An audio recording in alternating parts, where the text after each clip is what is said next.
Well, and so a lot of times, I was talking this week with some folks on Ways and Means and talking to them about um, income tax relief.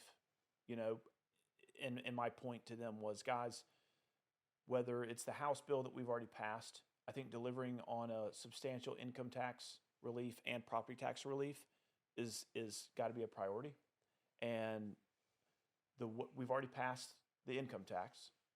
That's over in the Senate. So we now need to start contacting our senators, which I was doing this week as well. The other one is raising the homestead exemption, right? The current homestead exemption is 50. And we talked, there's bills in the House and the Senate to raise that homestead exemption to 150. That would cost, if the state bore all the responsibility for bridging that gap to fund back to municipalities, is $230 to $240 million recurring a year.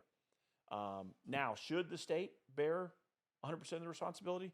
I think that's where the discussion would fall to. But that's going to be conversations that we got to talk to our school districts and our local folks about.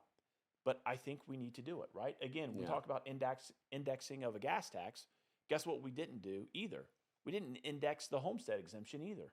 Very true. So what happens is when we're not indexing that tax credit, folks end up getting a tax increase over the years because that tax credit isn't keeping up to the positive side of the consumer here, the homeowner, and giving them that tax credit. So on your primary residence, there's bills in the House and the Senate, and no pride of authorship, man. I don't care if it's a Senate bill or a House bill, but I think we need to raise the homestead exemption to deliver some substantial property tax relief too.